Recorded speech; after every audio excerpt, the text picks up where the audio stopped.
what advice you would have to those in the military or in the intelligence community that are still grappling with their ethical concerns?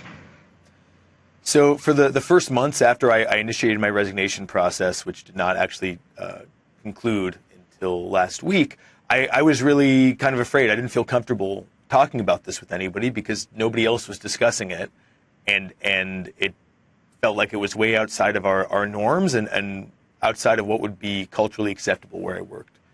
But in April, when I finally shared my resignation letter with my office, I got really overwhelmingly positive and supportive feedback from the people that I worked with. And I discovered that there were a lot of people who felt pretty much the same way that I did, and also felt like they could not openly discuss their concerns. And since I've publicized my letter, more people from both my office and elsewhere in the Department of Defense and the military have also reached out. And, you know, my number one piece of advice or kind of tough love here is understanding again that nobody is going to tell you to stop. I do not think we are near an end to this conflict. And so you are nowhere near the end of being finally told that you can stop participating in it. And so understanding that, you then have to realize that moderating your level of support or participation is a choice, the same way that going to work tomorrow and continuing to support the Israeli campaign is a choice. And I know that what I did is not feasible for a lot of people. I understand that. I know other folks in our line of work who have asked for a transfer or who have asked their supervisor, hey, I'm going to keep doing all of the portfolios you give me, but find somebody else for Israel. I think another possibly effective option is asking for an assurance in writing that what you're doing is both legal and consistent with your organization's ethical standards and value statements. That's something I wish I had done, which I think would have given some people pause, because we're asking each other, we're asking our subordinates to do a lot of these things and contribute to this conflict without really pausing to think about the ethical dimension. And that's something I'm guilty of as well. Harrison Mann, and just finally, sorry, go ahead. Go ahead. I would just finally say, if you can't do that, just start talking about it and letting somebody that you work with know that they're not alone. There's no question that what the Israelis did, especially in 48, was absolutely horrific. And there's also no question that we didn't know much about it in the West. And furthermore, the Israelis were able to purvey this story that the Arab armies, which went to war against Israel shortly after it declared its independence, this is, I believe, May 14th, 1948. The Israelis declare their independence, and Israel then ends up in a war with a number of Arab armies. And the story that we were told when I was young was that the reason the Palestinians left was not because they were cleansed, but because these Arab armies told them to leave. They were going to come in, they would kill all the Israelis or all the Zionists or all the Jews. And once they were done killing them, throwing them into the sea, the Palestinians could come back to their house or to their houses. Right. This story is completely false. There's no evidence to support it. The Israelis cleansed Gaza. And what's happened is we have figured all of this out with the passage of time. Just very quickly, if I can tell you sort of what I think is the series of events that changed not only my thinking, but all sorts of people's thinking about Israel and undermined this Exodus story that was so firmly entrenched in people's minds a long time ago. The first big event is the Israeli invasion of Lebanon in 1982.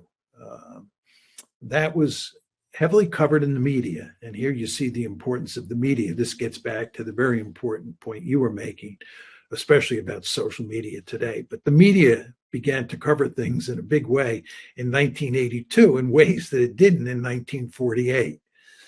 And we saw what was happening.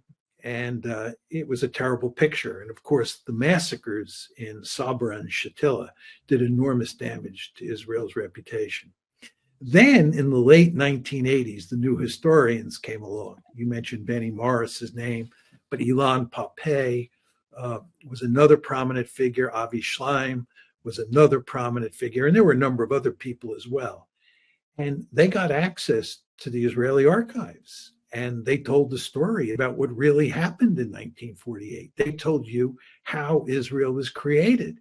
And they not only told you what happened in 1948, they took you back to the early 20th century and told you how people like Ben-Gurion thought about what was necessary to create a Jewish state in a sea of Arabs. And what's very important to understand here is that once you heard the explanation that people like Morris and people like Schleim and Pape were providing, you understood that it made perfect sense, right? You understood that the Israelis or the Zionists had to do terrible things to create a Jewish state. It was just unavoidable. So from a logical point of view and from an empirical point of view, or from the historical record, you began to see what was really going on. The lobby is deeply interested in controlling the discourse as much as it can, because controlling the discourse is related to public opinion, what the people in the body politic think. And that's where they've lost out in recent years. That's what we were just talking about. But they care more about the elite level. And there they continue to be wildly successful. It's really quite remarkable. And we'll see this on display on June 24th, when Benjamin Netanyahu comes to talk to Congress. I think the only interesting question is how many standing ovations will he get? And what you see is that the lobby continues to maintain tremendous influence on the legislative branch and on the executive branch. And that hasn't changed. And the interesting question moving forward, as I'm sure you recognize, is whether or not all of this change down below will have an impact up on top.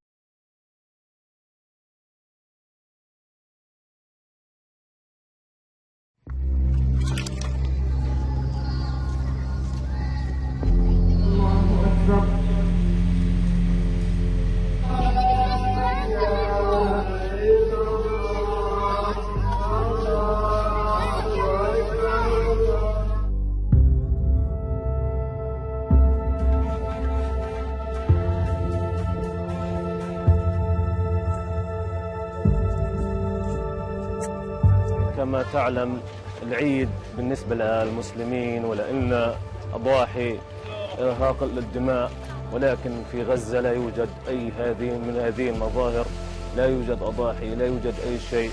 فنحن الآن نضحي بأنفسنا، نضحي بأجسادنا.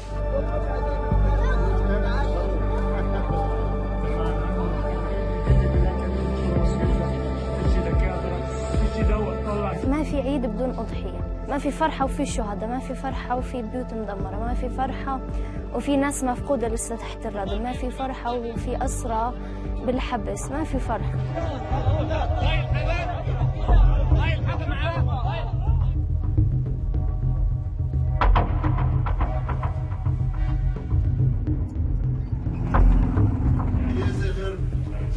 על אף המחיר הכבד והמטלטל, עלינו לדבוק במטרות המלחמה.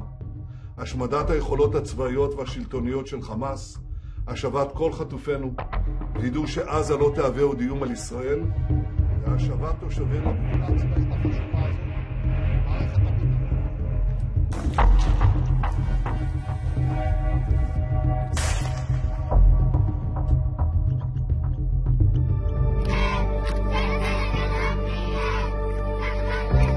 العيد هو عودتنا إلى بيوتنا.